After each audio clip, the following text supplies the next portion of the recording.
Les grosses têtes Philippe Bouvard vous propose le meilleur des grosses têtes.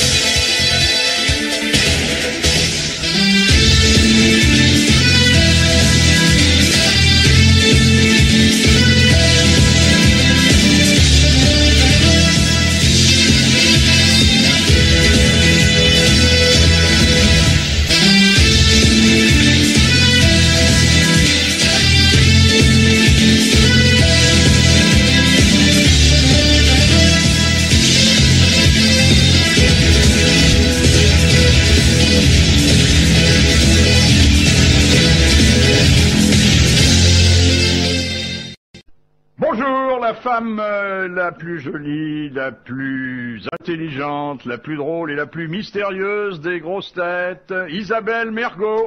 Bravo, bravo, bravo. Bravo. L'homme le plus courtois sur le plan de la politesse et le plus poli sur le plan du crâne qui aujourd'hui reflète merveilleusement l'éclairage du grand studio. On pourrait se raser en se regardant dans le crâne de Jean-Pierre Coff. Bravo, bravo, bravo.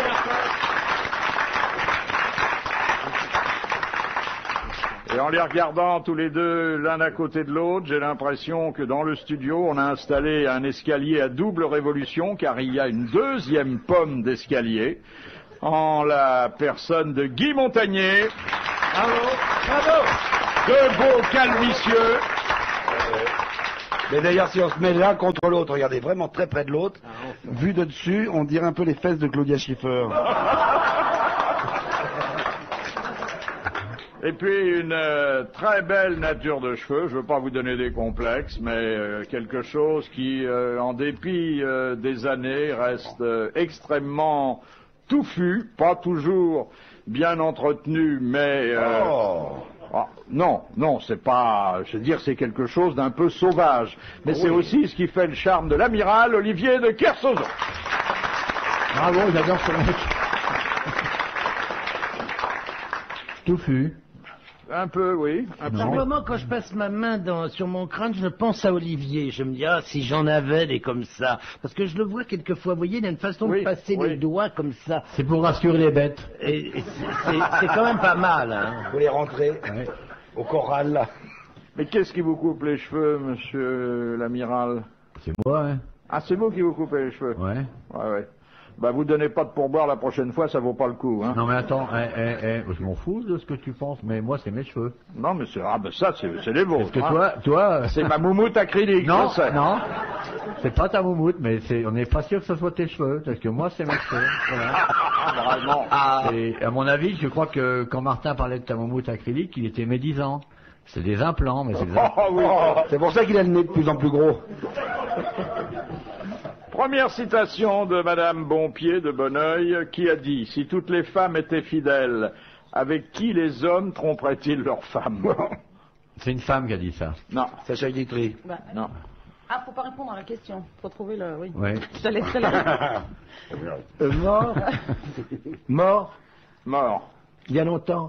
Il est mort il y a... Ah, il est mort, donc c'est un monsieur. Une vingtaine d'années. En français. Audiard. Français. Ouais. Non, c'est pas Audiard, qui est mort d'ailleurs moins... Pagnol. Non, Roussin. il n'a rien d'un académicien, c'était un non-conformiste. Blanche. Qui? Blanche. Oui, Francis Blanche. Bonne réponse de l'amiral. La fumée vous gêne, Philippe? Vous le dites, on est 4.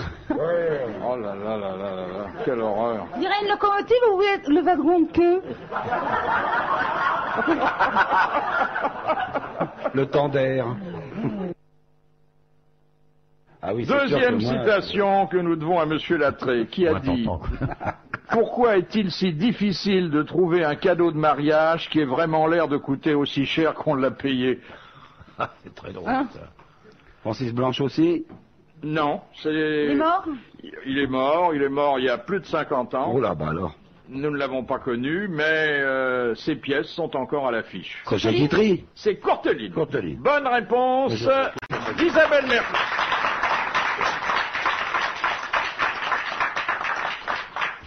Pas le lire. Ça va vite, hein, là. Ça Oh, mais... chapeau de roue, moi, j'ai même pas le temps de réfléchir. Ça, c'est une vitesse incroyable.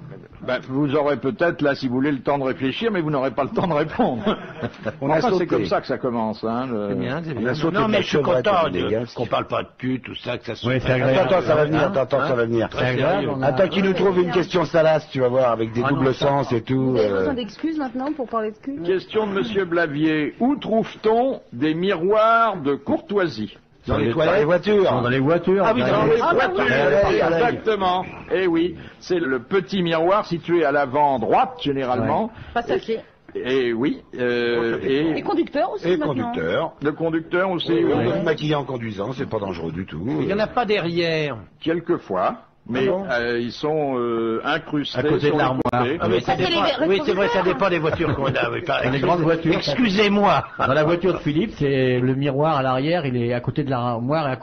Tu vois où est le cheval d'arçon quand tu rentres. Ben, t'as le cheval d'arçon, tu marches, tu passes par les toilettes, la cuisine, tu montes le petit escalier, et là il y a une très belle armoire normande, et il y a le miroir. Question de Monsieur Desfossés. Pourquoi Sissi, impératrice, reçut-elle 12 000 ducats de son époux le lendemain de sa nuit de noces? Qu'elle était Parce bonne. qu'elle était bonne. On devait Parce qu'elle payer à était l'époque. vierge. Elle était vierge et c'était une indemnité de virginité. Ouais. Bonne réponse de Jean-Pierre Coff. Bon, on C'est m'a très payé, on m'a injuste. payé un coca, c'est tout. Et moi, rien du tout. Un coca, toi? C'est tout. Mais c'était bien. Le coca? Oh. Non, le coca. Une telle vulgarité de t'offrir un coca, ça devait être un voyou. C'était un fauché. Puis il était peut-être pas sûr que je sois vraiment vierge. Ah, un incompétent.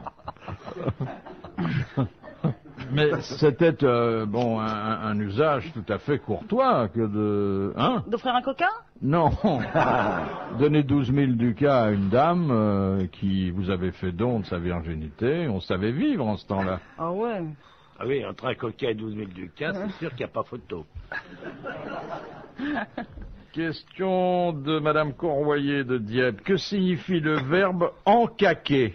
E-N-C-A-Q-E-R. Mettre en dans la caque, caque. mettre dans une caque, C'est-à-dire dans dans un un récipient. Voilà. Et alors ça se dit de qui? Des harengs. Des harengs. On met des harengs en caque. Et c'est-à-dire qu'on les sait, on les presse, on les sale, on les fume dans une barrique. Bonne réponse de l'amiral et de Guy Montagnier.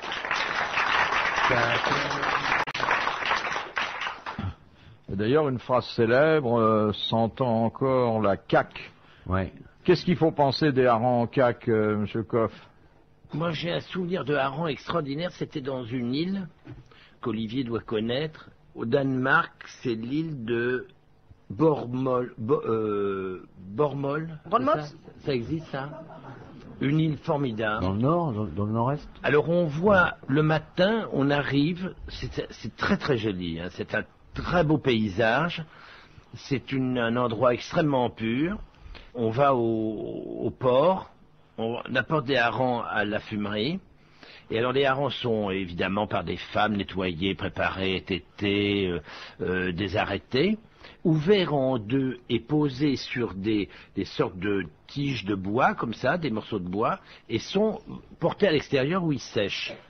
Et ensuite, on les met quand ils ont pris l'air, tout ça, ça se passe dans la matinée, c'est rentré dans des cheminées qui sont chauffées avec du bois d'aulne, avec des personnages extraordinaires qui ont des sortes de grosses serpillières qui en même temps mettent de la fumée sur le feu. Enfin, c'est très étonnant. Et on sert ça avec du jaune d'œuf. L'île de Bornholm. C'est un tout petit endroit, absolument ravissant. C'est au-delà du délicieux. Le hareng frais comme ça, juste fumé, servi tiède, sortant du four, et les gens viennent de partout. Ils font ça. Il est servi dans la serpillière ou non? Bon, ne soyez pas toujours comme ça, cherchez-le. Non, il est servi dans une assiette avec un jaune d'œuf et de la ciboulette, et c'est absolument délicieux. Voilà, point. Vous me demandez mon avis sur le hareng, je vous le donne, et ça ne justifie pas qu'on en rigole. Servi sur une serpillière. Pourquoi vous dites ça? quoi? Vous ricanez? Mais parce que vous nous avez dit que... N'oubliez pas qu'à l'intérieur du hareng, il y a des bouvards. Alors ne vous moquez pas, s'il vous plaît. Hein? Quoi, des bouvards? Oui, les bouvards sont des harengs qui sont vides. C'est pas vrai. Sans œufs, sans rien, sans aucun sperme. Voilà ce que c'est que du bouvard. Du bouvard vidé de sa substance. Vous voyez ce que c'est? Alors, faites attention quand vous poserez des questions sur le hareng, de ne pas vous faire envoyer un bouvard à la gueule. Pardon de dire ça, mais en fait, je suis très méchant parce que les bouvards, ce sont justement quand ils sont pleins, remplis de sperme juteux, de semences délicieuses. Ah bah vous portez bien votre nom alors. Je voulais présenter. Je vous rappelle que la vache bouvarde est une vache qui a beaucoup de tempérament. Elle est pas folle, la En vache ce moment, bouvarde. Elle est il pas faut folle. pas- c'est pas un sujet. Elle est pas folle. Question de... Question de Madame Marie de Hardre. Qu'est-ce qui remplace une étoile qui meurt? Un trou noir. Un trou noir. Bonne réponse de Guy Montagnier. Un trou noir. Oui, c'est l'effondrement gravitique sur elle-même qui entraîne cette naissance d'antimatière. Dans la gueule. Et toc. Question de Monsieur Sultan. Qu'est-ce qui fut inventé pour dissimuler la grossesse de l'impératrice Eugénie? Eh ben, Une robe. les robes en cuir. La crinoline, il l'a dit. Bonne réponse de l'amiral, mais c'est Isabelle Mergot qui a fait le geste. Ah, je sais pas, Non, vous c'est avez- le père de l'enfant qui a fait le geste. Ça, c'est les deux copains qui croisent une fille comme ça, une portugaise qui marche comme ça, sur les Champs-Élysées. Très jolie fille, mais elle porte une robe comme ça, bien large. Alors il fait, ah, dis donc, t'as vu la robe à baleine? C'est pas une robe à baleine, c'est une robe à crinoline, ça. Mais non, c'est une robe à c'est des baleines. Non, c'est une crinoline. Mais si, c'est des baleines, ou du panier. Non, je te dis c'est une crinoline. Oh, bon, on va lui demander. Pardon, mademoiselle, oui, qu'est-ce que vous voulez savoir? Votre robe, là, c'est quoi qui a fait gonfler? Baleine ou crinoline? Non, non, je me crêpe le poil.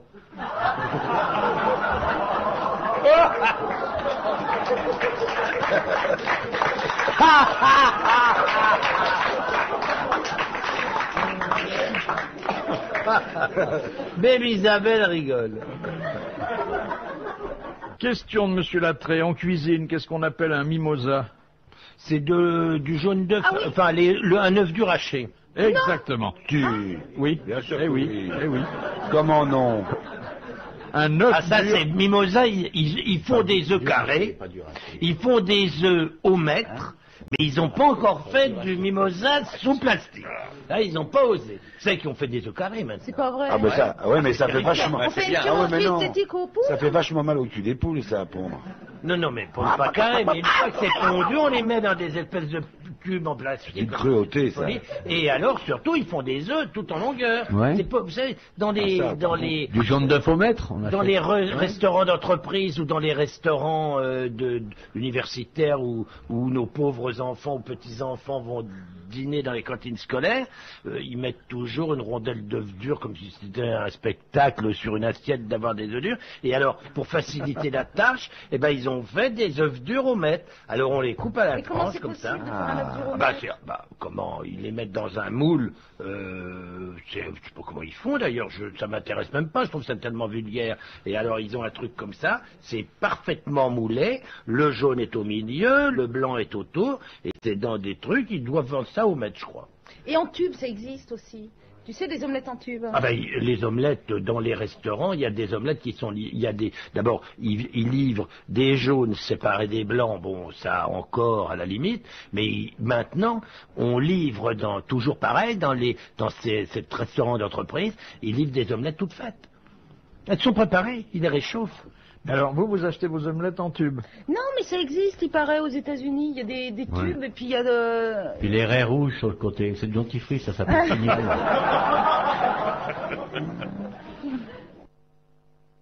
Question de Madame Pruvot. Qu'en dit-on d'une indisposition qu'elle est gravidique? Ça par rapport. Qu'elle pèse, gravisse le poids. Alors, effectivement, c'est l'étymologie originelle. Quand on a mangé quelque chose qui passe pas. Non, non. On dit d'ailleurs de certains animaux qu'ils sont gravides. C'est quand c'est lourd à digérer? Non. Une indisposition gravidique qui ne se produit d'ailleurs pas sur n'importe qui à n'importe quel moment. Sur les femmes enceintes? Exactement. C'est lorsque l'indisposition est liée à la grossesse. Bonne réponse d'Isabelle Mergo.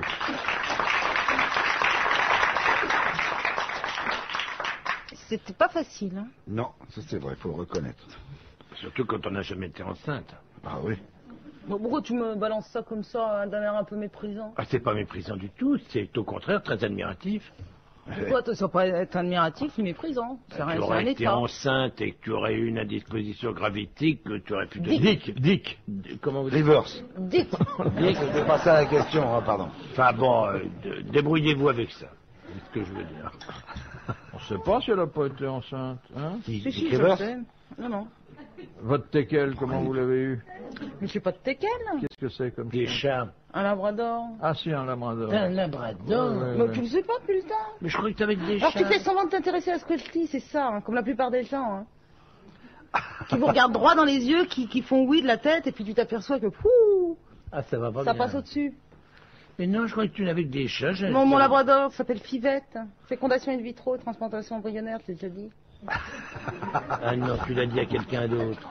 Ah non, tu me l'as jamais dit, sinon tu penses bien que je m'en souviendrai. Si, puisqu'on a parlé de ton chien aussi. Ah ben, en ce moment, je peux te dire qui que... commence par un F comme Fivette, on l'a eu ensemble. Enfin, pas En ce ensemble. moment, moi, c'est pas d'in vitro.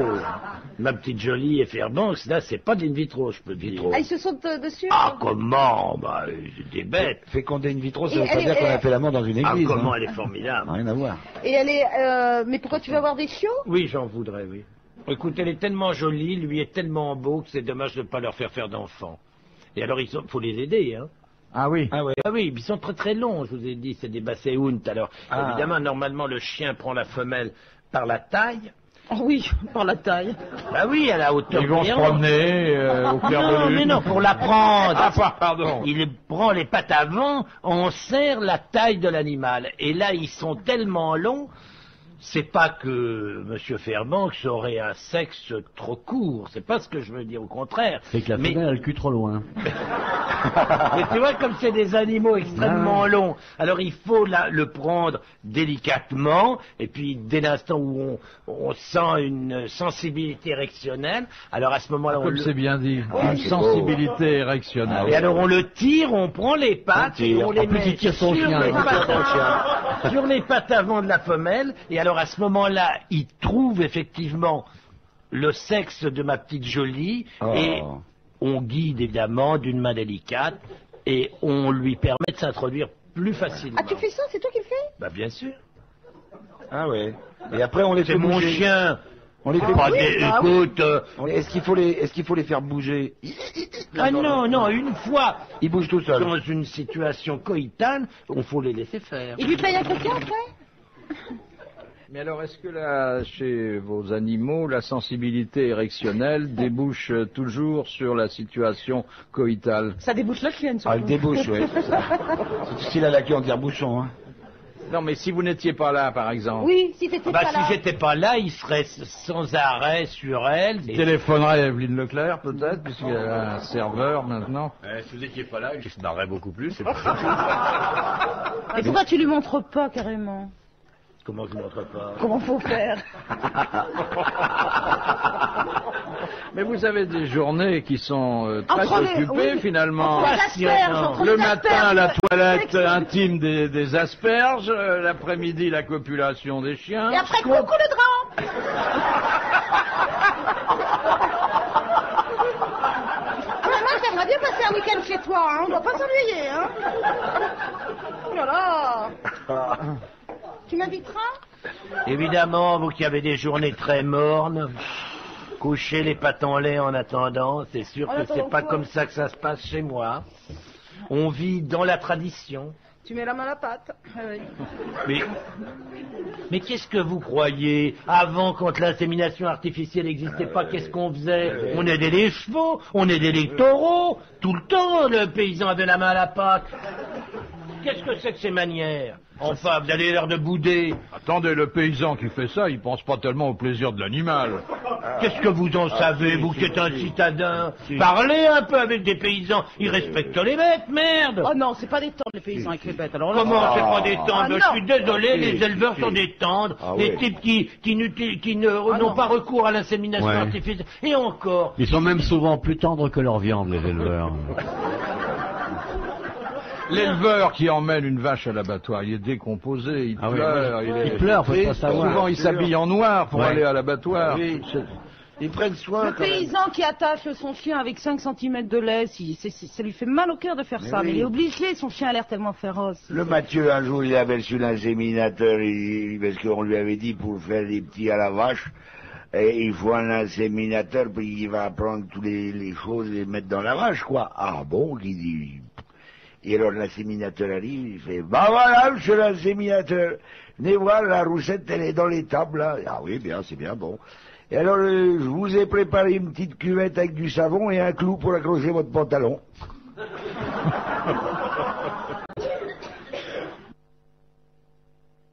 Question de Madame Toulousian.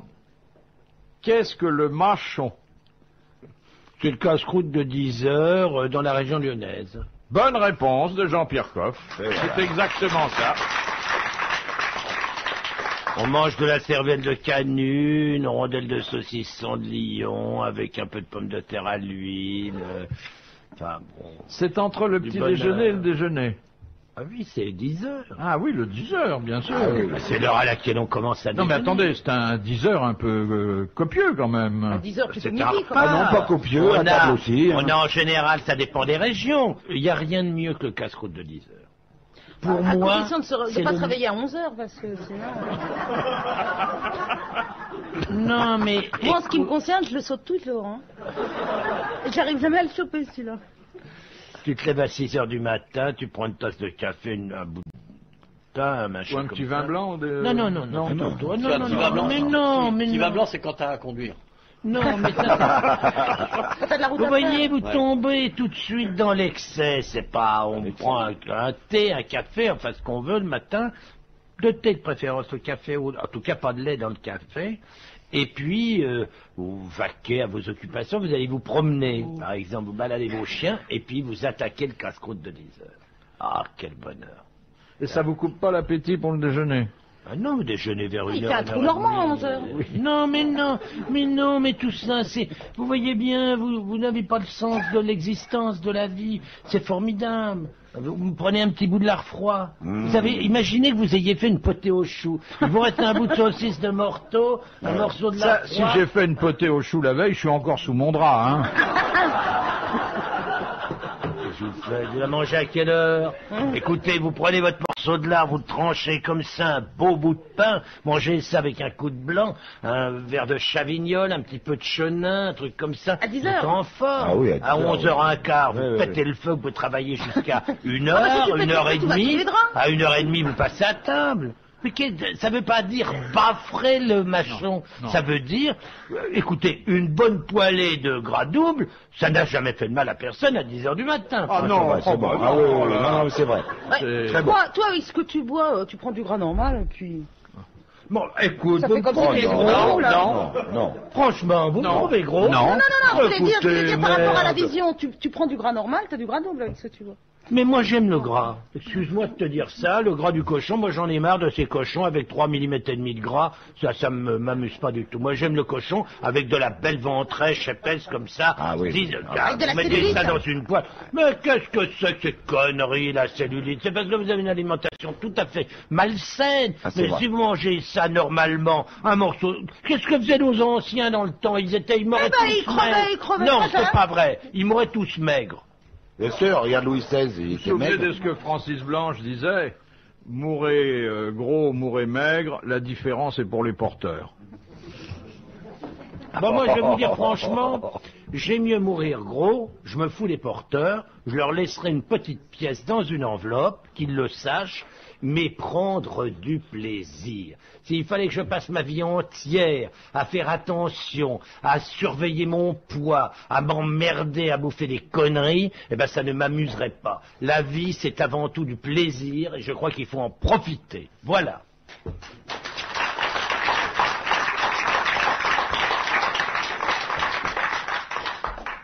Et vous en profitez vous-même. Mais vous êtes un homme heureux. Non, mais attendez, je me suis bien gardé de vous contredire. Ah bon. Heureux. Oui, mais vous n'avez pas abondé dans mon sens.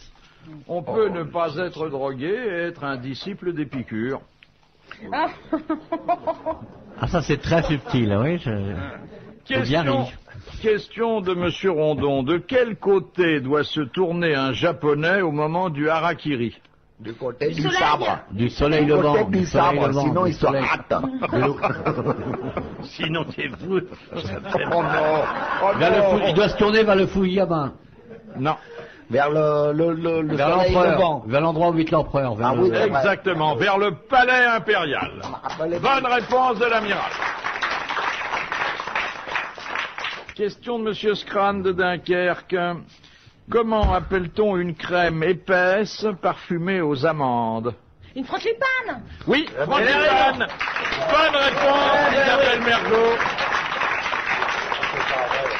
On doit en vendre dans les supérettes, hein, sûrement, pour qu'elles connaissent. Ce qu'on met dans les... Frangipane. dans la galette des rois. La galette des rois. C'est le truc que je savais, puisque la frangipane, j'adore ça. Je le mets dans les galettes. Et ça m'a fait bien plaisir de le dire avant quand, parce que la frangipane, moi je connaissais. Que j'aime bien la cuisine, vous savez, Philippe. Question un peu plus difficile de Monsieur Tabar. Quel nom donnait-on jadis au roi des mendiants et des gueux qui siégeait dans la cour des miracles?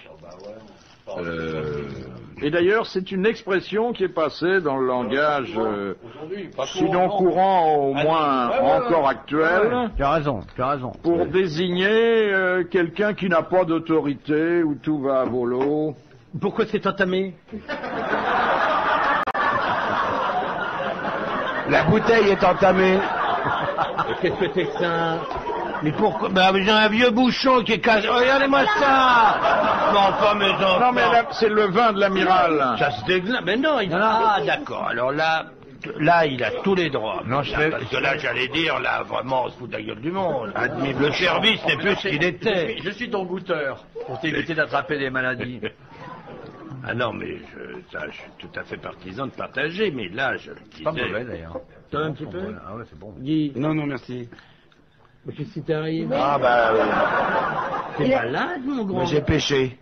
J'ai pêché, avant j'ai bu un whisky coca. Ah! Alors je suis puni.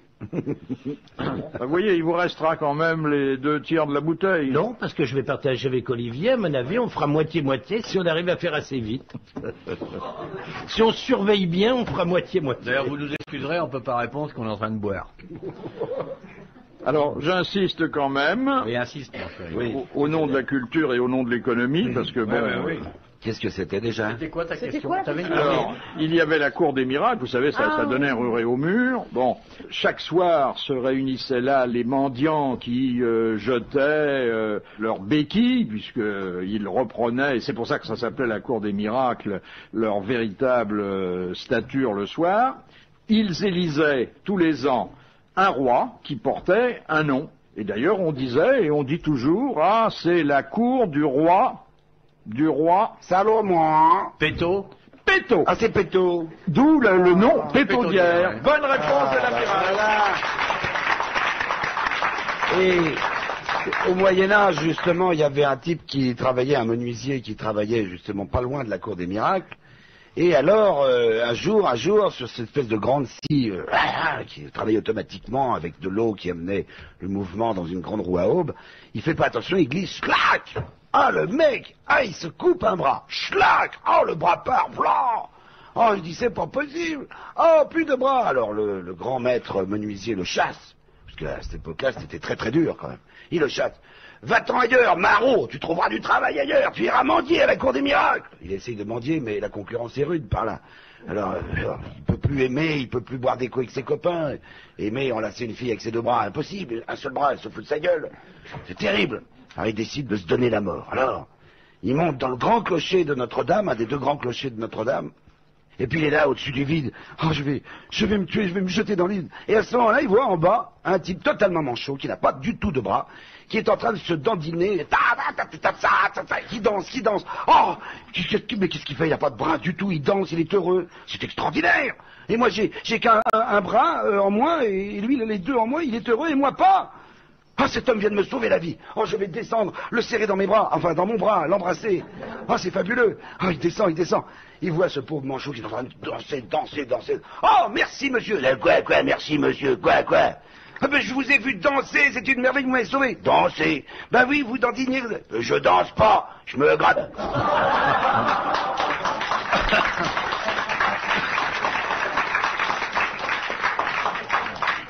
Oui.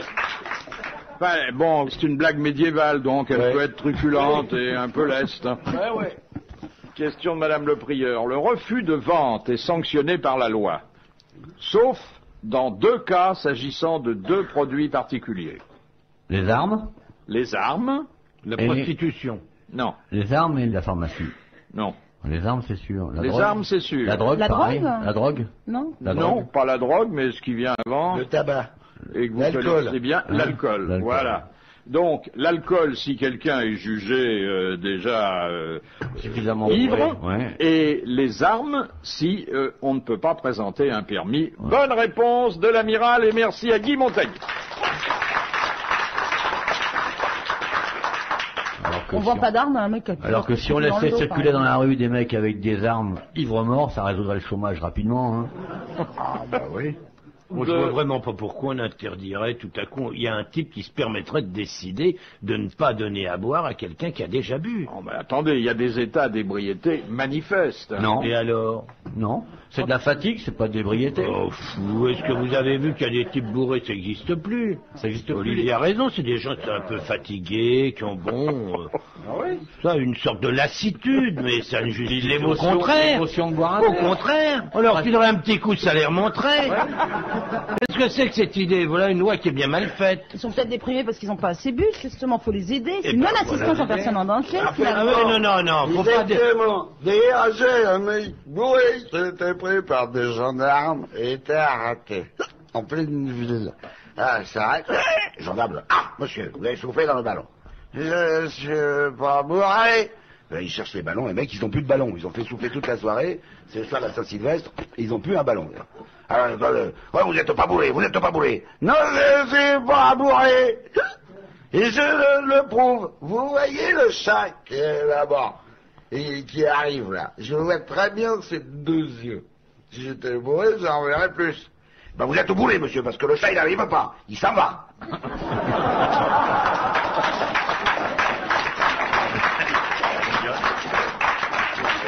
Je crois que, permettez-moi, mais je la connais depuis ma plus tendre enfance, il faut ajouter « il s'en va, la queue en l'air ». On avait compris. Oh oui, mais il n'y a pas besoin de préciser, tout le monde a compris. Oui, c'est ce qui est officiel, mon cher Philippe, vous n'avez pas tort. Vous n'avez pas tort. Mais, quoi que son histoire est très bonne. Touchez ma bosse, monseigneur. Question de Monsieur Pontel. Pourquoi Saint Jean-Baptiste peut-il être qualifié d'acridophage? Parce qu'il mangeait quelque chose. C'était quoi, acrido? Qu'est-ce qu'il a mangé dans le désert? Des grillons, des criquets. Oui, exactement. Il a des sauterelles et des criquets. Bonne réponse de Guy Montagnier. Et après ça, il a traversé tout le désert en sautillant. Vous avez déjà mangé des criquets, Monsieur Coff, non? Non. Et des sauterelles, non? Non, j'ai mangé des fourmis, mais pas de... T'as mangé des fourmis, mais pourquoi? Au chocolat, c'était Courchelet qui faisait ça. Oui, oui. Des Fourmis au chocolat, des fausses fourmis alors. Non, des fourmis qui étaient... Trempées dans le chocolat. Trempées dans le chocolat, oui. Elles adorent d'ailleurs, hein. C'est pas mauvais. Mais ça doit être minuscule alors. Il y a des grosses fourmis. Comment s'appelaient tes fourmis? Les fourmis mambala. Eh ben oui. Trempées dans le chocolat. Des grosses fourmis. Une plus de chocolat que de fourmis, ça croque un peu sous la dent, comme si on avait tu vois, un petit bout de Petite crotte de nez à l'intérieur. Oui, c'est ça, ça doit ressembler à des petites crottes de Petite nez. noisette, non, une petite noisette, un petit bout croquant, comme ça, c'est pas mauvais. Enfin bon, il n'y a pas de quoi se relever. Et la sauterelle frite avec une petite gribiche? Pas eu ça. Pas c'est mangé. bon, hein, ça croque sous la dent. Ça doit être, on pourrait manger des pâtes arrière de sauterelle comme des grenouilles, ça doit être, c'est de la même taille, la grosse, belle grosse sauterelle. C'est bon, puis c'est bien juteux à On ferait l'intérieur. ça, et des cuisses de sauterelle poulette. Le plus avantageux, c'est l'araignée quand même, il y a 8 pattes. Hein. Oui, mais elles ne sont pas toutes charnues. Ah, ça dépend. Ah, parfois, il y Ça a des gros dépend. bites Ah. bleus, là, bien huileux et tout. Il y a des grosses araignées. Ça croque sous la dent, ça. Dégueulasse. La grosse Ah, araignée. Ouais. Oui. Ah, et pourquoi pas.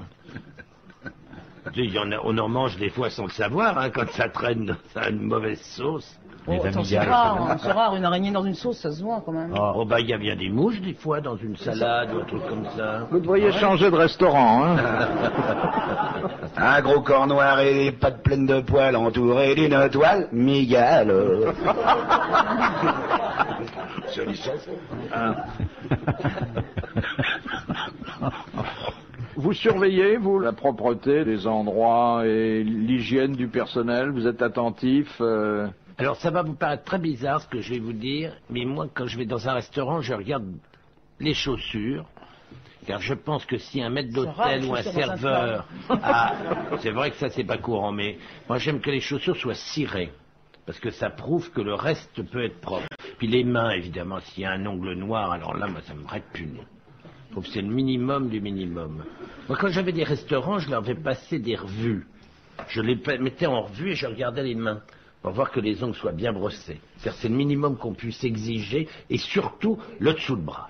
L'odeur de l'aisselle. Quand un type t'amène un plat et qu'on en prend plein les trous de nez avant de goûter la sauce, ça c'est épouvantable. Oui, mais ça, c'est, enfin là, c'est un minimum. Non, quand même. mais Les tant ongles mieux, noirs. ne et le crois mec pas qui ça, ma plie tous les petite fille, bras. ne crois pas ça. Ça existe dans des très belles maisons où le maître d'hôtel, le directeur de salle ne surveille pas l'hygiène de son personnel et où on a quelquefois des effluves qui t'arrivent dans le nez. Ça, c'est épouvantable. C'est pas que dans les gargotes, hein. Il n'y a pas que dans les fast burgers, là.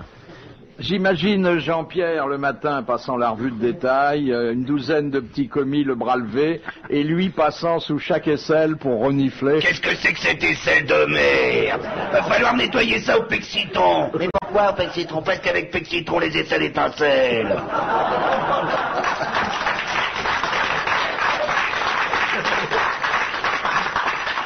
C'est pas le matin qu'il faut faire ça, c'est juste avant le service. Le matin, passer une revue de main ou de pied ou d'aisselle à 8 heures, ça sert à rien. Ils font la mise en place, ils peuvent transpirer. Et les fesses? Oh non. Fou les fesses, mais parce que à l'époque, moi chez moi dans mes restaurants, j'avais des douches. Les types devaient se doucher, être propres. Mais vous les savonniez pas un peu vous-même avant le repas? Dans mon Et restaurant. combien même je les aurais savonnés, qu'est-ce que ça peut bien vous foutre, hein? C'est mon affaire et c'est ma vie privée, ça vous regarde pas. Ce que je vous demande, moi, si par qui vous faites savonner, ça n'intéresse personne. Non mais attendez, il n'y avait aucune connotation. Non, mais quand bien même il y aurait une connotation, j'aime mieux prendre les devants et vous dire que vous n'avez pas à vous occuper de ma vie J'ai privée. jamais dit que vous preniez le devant ou le derrière, hein, je dis. Et quand bien même je prendrais et le derrière et le devant et en même temps, c'est mon affaire et pas la vôtre. Du moment que c'est pas vous qui le prenez, c'est tout ce que je demande. Ah, mais peut-être qu'il regrette. Moi, ce qui me terrifie quand on est dans un restaurant comme ça, un peu douteux et qu'il fait très chaud, c'est les plats en sauce. J'ai toujours l'impression qu'il y a plus de sauce l'été que l'hiver. Je sais pas si vous comprenez ce que je veux dire. Comme le mec qui arrivait dans une gargote comme ça avec son pouce dans la purée.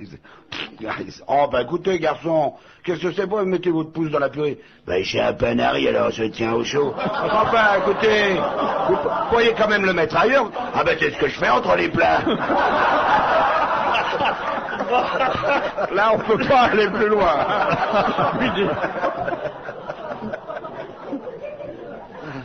Alors vous voyez avec mon système de revue, ben, ça n'arrive jamais, parce que je vois le pouce du type, vous voyez, je suis au courant de tout, donc ça ne peut pas arriver. Mais vous savez, la nature est faite de telle sorte que si vous êtes propre quelque part, vous êtes propre partout. Il n'y a pas un type qui se nettoie à un endroit particulier et qui laisse l'autre partie souillée. Quand on est propre, on est propre. Ah oui. On est propre partout. Vous n'avez pas quelqu'un qui... c'est très rare, enfin ça peut arriver, mais les gens qui se parfument élégamment et sur de la transpiration, en général, ça n'arrive pas. Non, Regardez, au temps de Louis les XIV citez et même de pas. Napoléon, Ah non, mais écoutez, on se parfumait parce qu'on ne se lavait Je jamais. me permets de vous signaler que ces temps-là sont écoulés quand même. Hein, on va pas faire de comparaison à 4 siècles d'écart. Moi, ça m'inquiète toujours dans un restaurant, lorsque je vais aux toilettes, c'est occupé, la porte s'ouvre et c'est un des gars de la cuisine qui en sort. Je me dis, est-ce qu'il s'est lavé les mains ou pas? Ça me fait toujours peur. T'as qu'à attendre et tu vois s'il se lave les mains. Ben non, parce qu'il sort et il va directement en cuisine. Maintenant, Merde. écoute, si tu fréquentes des établissements convenables, le personnel n'utilise pas les toilettes des clients. Ils ont des toilettes indépendantes dans les offices. Quand tu es en tournée, tu vas pour toujours il n'y a pas toujours Encore le que personnel, bon, vous pouvez un peu vérifier, mais les mouches, Ah. elles vont d'un endroit à l'autre et il n'y a Une rien à mouche, faire. une mouche qui a des pattes propres, elle a forcément les fesses propres. Hein. Elle est propre de partout.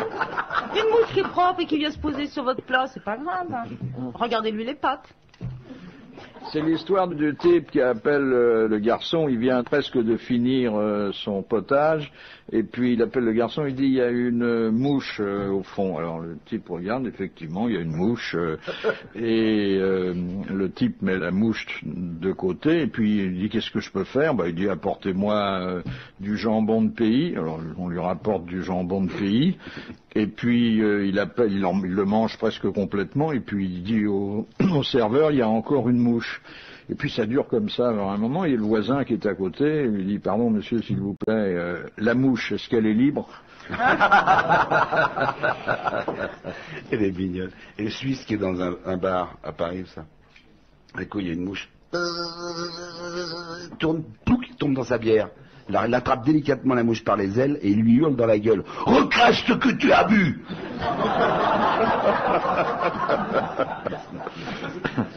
Alors une Moi, question. je recracherai pas, tu peux gueuler.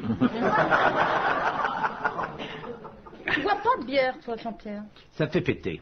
Ah oui, ça. La bière me fait péter, je ne sais pas pourquoi, donc j'en bois extrêmement peu. J'aime ça, mais j'ai très peur. Mais quand vous êtes seul, ça ne gêne personne.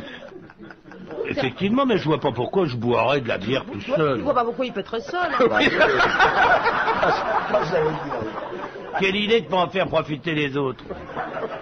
Un petit solo.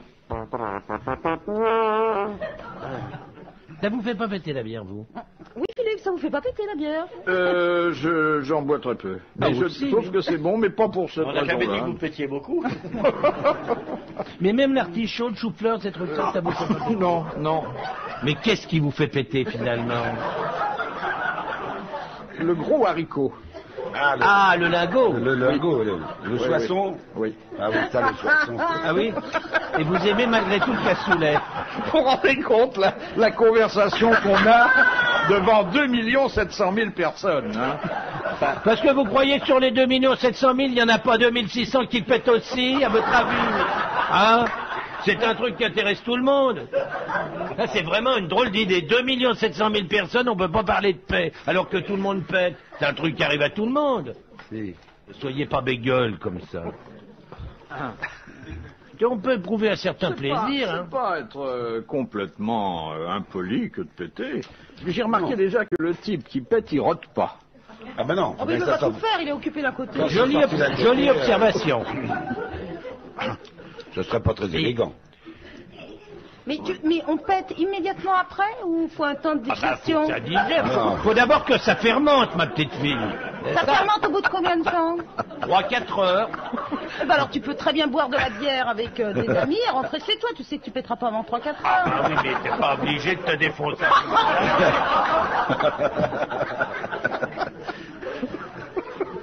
Oui, mais dis donc, après, si t'es en voiture, t'es mal. T'es obligé de rouler avec les 4 portes ouvertes, des fois, hein. C'est pas une question d'odeur, c'est qu'on n'est pas dans une position agréable pour péter assis. Ah oui. Quand on conduit, c'est très difficile de se mettre sur une fesse, vous voyez ce que je veux dire? Parce qu'on a les jambes occupées, donc on peut pas basculer convenablement. Ah oui, mais... Position... Alors le P en ça dépend. voiture, je le décommande. Non, sauf quand il y a... Alors là, le Sauf P en quand voiture, il y a des bouchons. Ah, c'est la taille des bouchons, ah bah oui. Tu roules que tu te rends compte déjà de la difficulté. Faut trouver le haricot qui fasse péter. Faut monter dans sa voiture et faut attendre le bouchon. C'est très compliqué. Il faut rentrer dans les embouteillages. Le mieux, si assis, on peut péter sur un divan avec des ressorts, parce que ça résonne. C'est assez joli. Non, la voiture... D'où le nom de canapé. La voiture est déconseillée aux péteurs. Mais d'ailleurs, je vois que vous soufflez. Non, pas du tout, pas du tout. Bah, vaut mieux qu'il souffle plutôt que là, pas bon. Oui, vous avez encore une interrogation, Isabelle? oui, je vois pas pourquoi c'est assis, c'est pas le problème. Parce que, non, le principe du pet, c'est qu'il doit être libéré discrètement. C'est très rare qu'on annonce, tiens, je vais en balancer un. C'est partie de ces trucs qu'on traite discrètement. Et alors, quand on est assis comme ça, moi, ça m'est arrivé pendant les grosses têtes, de le faire très discrètement. Je me penche en regardant, par exemple, le monsieur du premier rang qui est en train de dormir. Bon, bah c'est très gentil, c'est poli, je m'avance comme ça. Je prends le risque du petit en loose day. La catastrophe, c'est quand tout à coup il est bruyant. Mais si c'est simplement une petite veste délicate, discrète, le paix élégant, le paix raffiné, j'ai envie de dire. Alors là, vous voyez rien du tout, je m'avance, je vous fais un petit sourire, et vous ne pouvez pas imaginer à l'instant que je pèse. Ah bah maintenant, et pourtant, je pèse.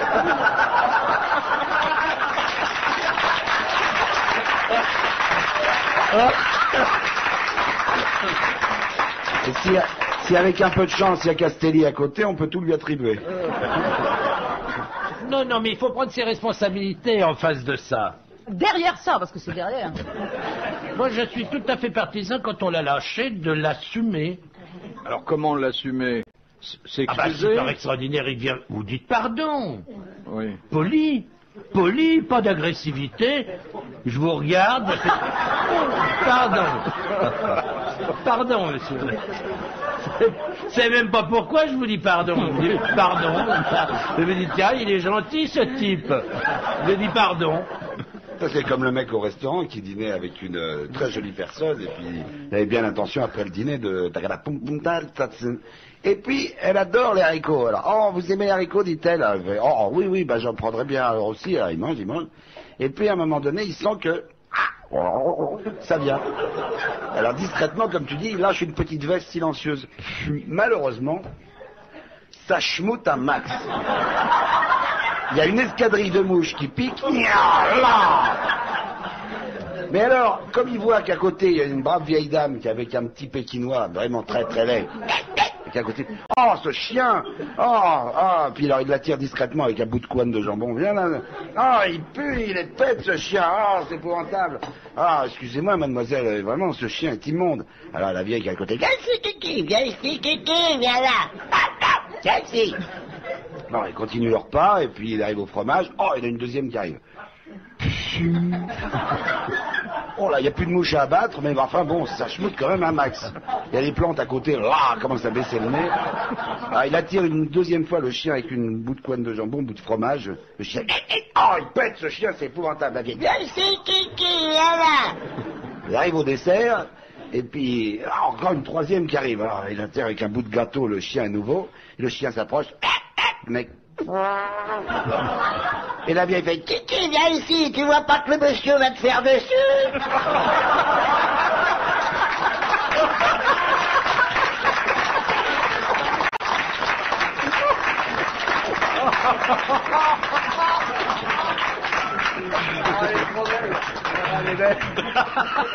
Vous voyez quand même que ce sont des sujets qui attirent forcément des histoires amusantes. Oui. On en ricane. Quand vous nous posez une question sur Ramsès, c'est difficile de parler des faits de Ramsès. T'as jamais vu une momie pétée? Alors que là... Jamais vu une momie pétée. Cette histoire-là a même fait rire Isabelle, qui traditionnellement ne rit jamais quand on raconte une histoire. Et là,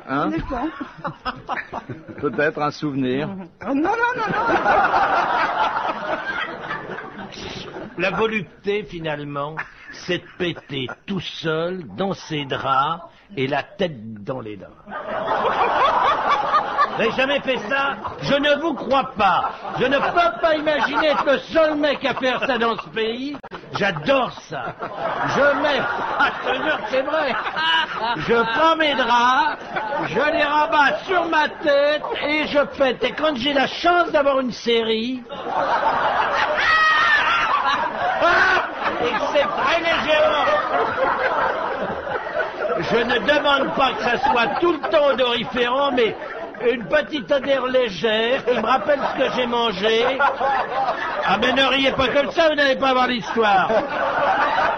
Une légère petite odeur qui me rappelle exactement ce que j'ai mangé. Ça peut d'abord, me remettre en appétit, me procurer un certain plaisir. Et quand on est là-dessous, c'est bien, on a l'impression de retrouver une position fœtale. C'est formidable. Je le conseille à tout le monde. Que tous les péteurs fassent comme moi. Et là, vous passez une bonne soirée sans embêter Regardez personne. la télé, en tout cas, je peux vous dire. D'abord parce que j'ai le drap sur moi, et en plus, c'est très rassurant. Tu veux vraiment regarder Philippe ou tu te penches plusieurs fois pour... Non, là, ça va. Ah bon d'accord, c'était pour savoir. Là, ça va, j'ai mangé des cuisses de grenouille au déjeuner. Ça va. Ah bah oui. Mais ça doit être amusant quand vous êtes tout seul dans votre lit comme ça. Et que... Venez voir un jour. Quand il y en a pour un, il y en a pour deux. Hein. Ça, il sait recevoir. Hein.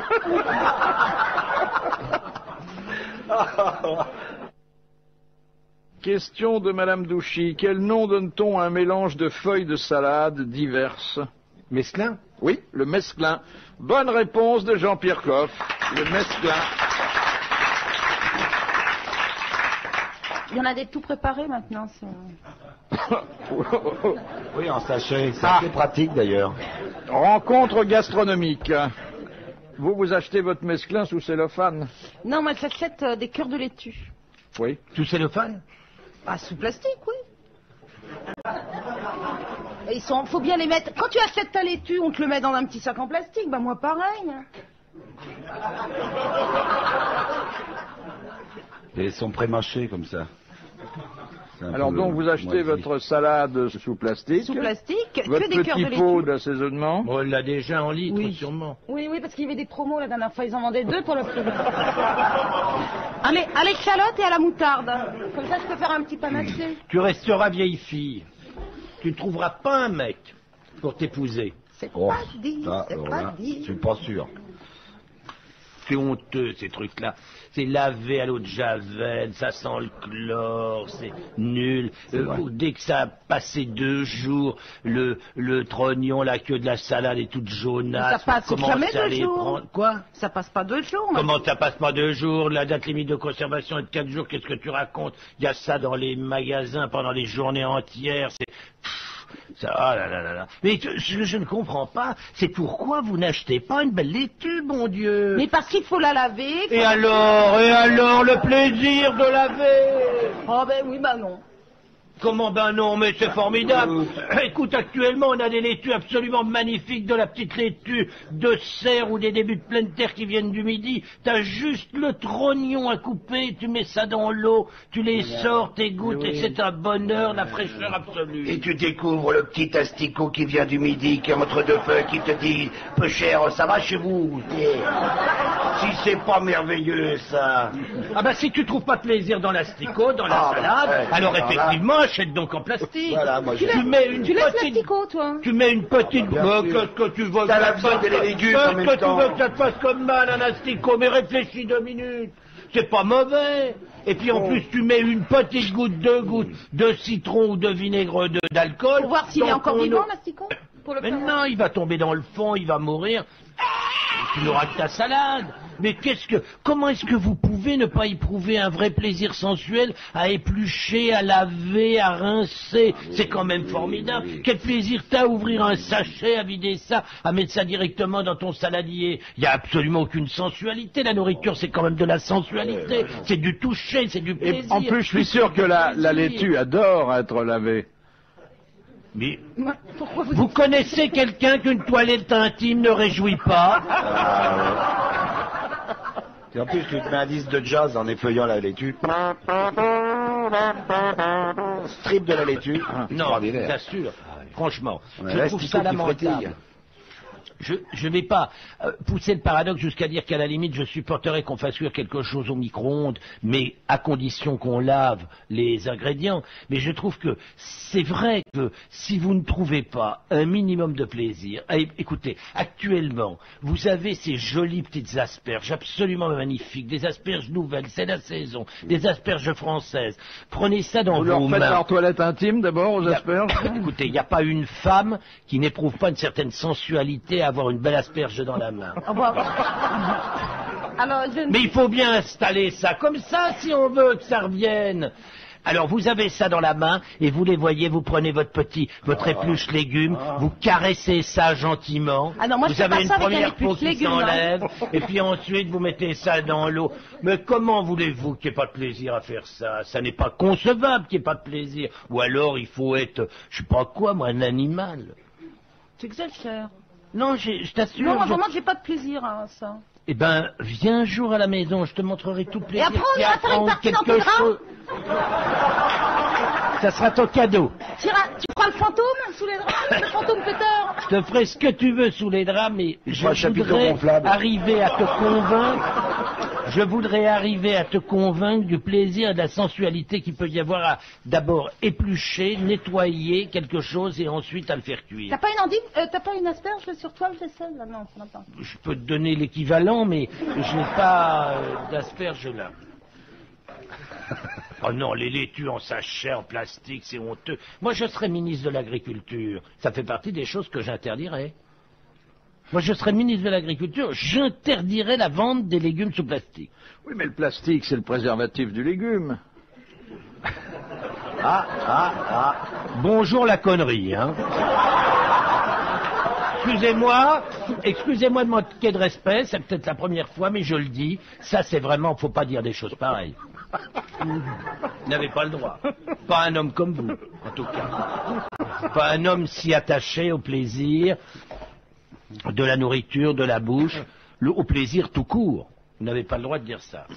Je suis confus. J'entends bien, mais je ne le ferai plus. Je vous pardonne et j'espère que vous ne le ferez plus. Vous n'avez pas le droit de dire ça.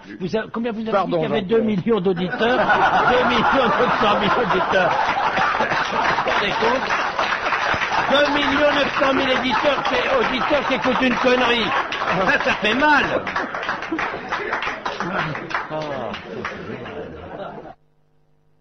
Question de Madame Clavreul de Laval. Qu'a inventé Marie Harel en 1780? Camembert. Le camembert. Bonne réponse de Jean-Pierre Coff. Alors, parlez-nous un peu de Marie Harel. Quel genre de femme c'était? Une crème, une pâte. Non, elle n'a rien inventé du tout, hein. À la vérité, elle faisait un fromage tout à fait ordinaire, et c'est un prêtre champenois qui était poursuivi par les révolutionnaires, qui est arrivé en Normandie, à Camembert, et qui lui a appris à faire le fromage à partir de la technique du brie.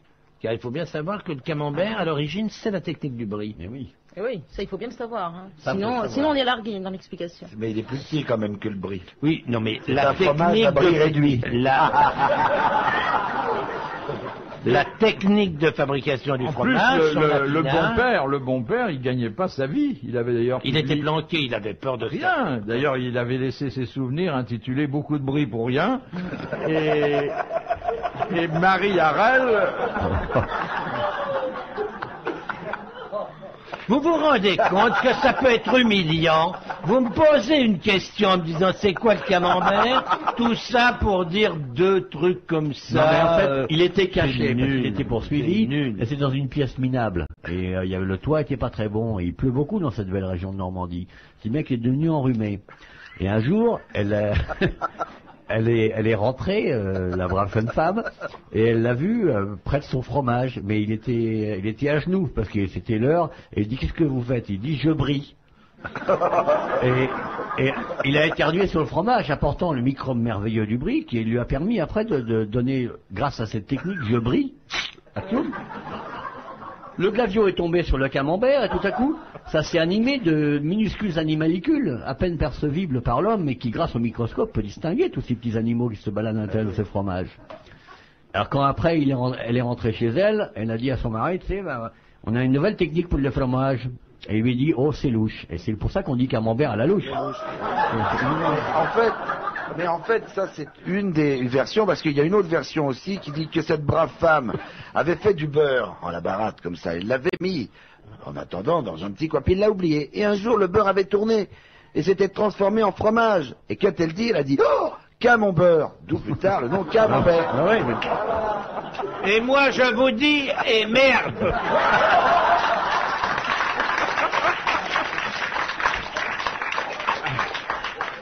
Non, mais c'est... Ouais, puis... Il n'ose pas redevenir sérieux. Démerdez-vous avec ça. Mais là, ça statue maintenant, Marie-Arelle, hein? Mais elle coule un peu. Hein. Mais un bon camembert, ça c'est bon. Tu connais le Caprice des Dieux, par exemple? Ça. Le camembert, qu'est-ce que tu racontes? Caprice des vieux. Caprice des Dieux, c'est pas du camembert, c'est un fromage industriel. Oui, c'est vrai que ils essaient en Italie de le mettre dans des boîtes en bois. Vous savez, c'est une invention qui n'a rien à voir avec Marie-Arelle, la boîte en bois. C'est postérieur. Marie-Arelle, elle mettait dans quoi? C'était des fromages qui étaient vendus. Dans son postérieur.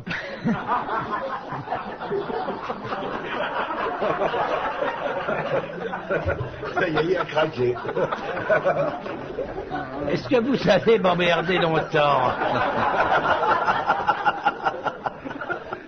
Dernière citation de... Ah ben non, là, attendez, là. Revenons-en au camembert, s'il vous plaît. Alors, c'est trop facile, là. Il allait m'expliquer, alors elle le mettait dans quoi? Non. Ben, Je m'en fous après. Que vous voulez. Ben, le laissait partir, le camembert, il partait tout seul. Non, au départ, le camembert était un fromage absolument régional qui venait de temps en temps à Paris, qui était vendu. Mais elle le mettait dans quoi? Mais il le mettait dans des feuilles sur un torchon. Ah ouais, c'était plus simple de la terre. Il n'y avait pas de boîte à l'époque. Mais oui. C'est très récent, les inventions du bois de table. Mais oui. Et alors, le camembert est arrivé à Paris, il a commencé à avoir du succès, et puis il y a eu ce... Il a eu la grosse tête, et puis c'est Non, il y a eu ce type dont j'ai bêtement oublié le nom. Il était à Paris, tous les soirs en boîte. ouais. Il quittait la ferme, et dit, ah, tiens, je vais aller à Paris avec la famille. C'est pas le camembert qui est mis en boîte. Mais il était rond, le camembert. À l'époque, il était rond. Non, le il est devenu rond, il était carré au départ, mais... Mais vous allez finir de faire chier ou quoi? Pour aller à Paris, c'était plus facile de devenir rond parce qu'il pouvait rouler, parce qu'il pouvait descendre à Paris, tu vois, il y a une pente de la Normandie ici. En tout cas, si vous me laissez une seconde, je voudrais simplement dire, si vous avez du camembert à acheter... Achetez pas n'importe quelle saloperie industrielle, achetez un bon petit camembert. Il faut qu'il pue dès que vous ouvriez la boîte et qu'il y ait des petits asticots qui fassent coucou comme à la portière d'un autocar japonais.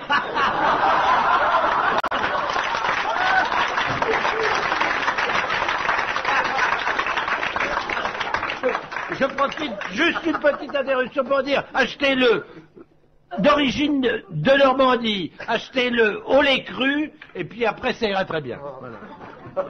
Dernière... Achetez ce que vous voulez finalement. Un dernier mot, le camembert ne fait pas péter.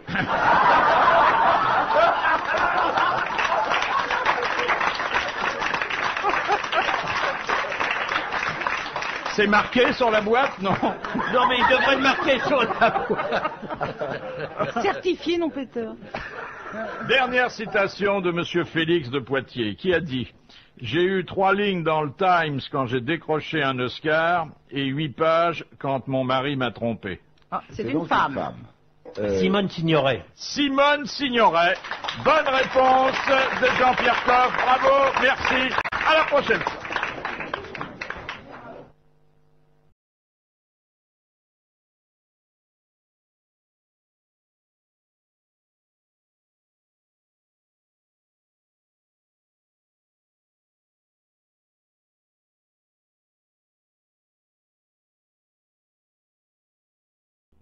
Le grosse tête Philippe Bouvard vous remercie de votre écoute.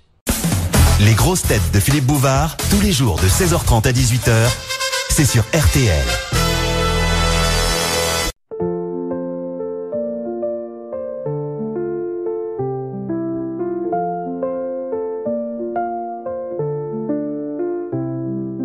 Under sky